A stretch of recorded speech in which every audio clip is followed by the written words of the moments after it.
Today's word, restraint in the name of the Lord. Now, who here can name an instance from the Bible where the lack of restraint was punished?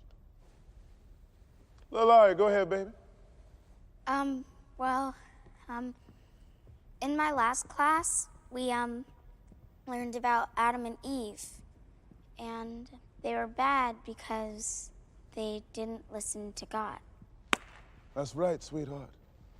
Look at you making your way into grown-up service.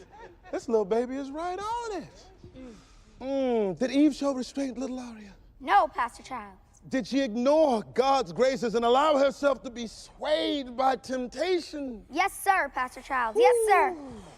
Women, the woe man, the birther of the original sin. But you have the blessing of restraint deep within you. Can I get an amen? Amen. But you're gonna need to suit up, because the journey to holy restraint is a battle. And to win that battle, you're gonna need every tool that you can think of. You're gonna need the sword of the Spirit to cut through evil. You're gonna need the shield of faith to keep the devil from penetrating your soul. But you gotta bring yourself to our Lord and Savior in order to receive them. Yes. Are you ready for your blessings, baby? I want all my blessings. Then come get them.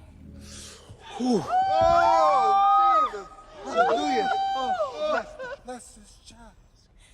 No. Praise you, Jesus. I know it's all right. Oh, yes.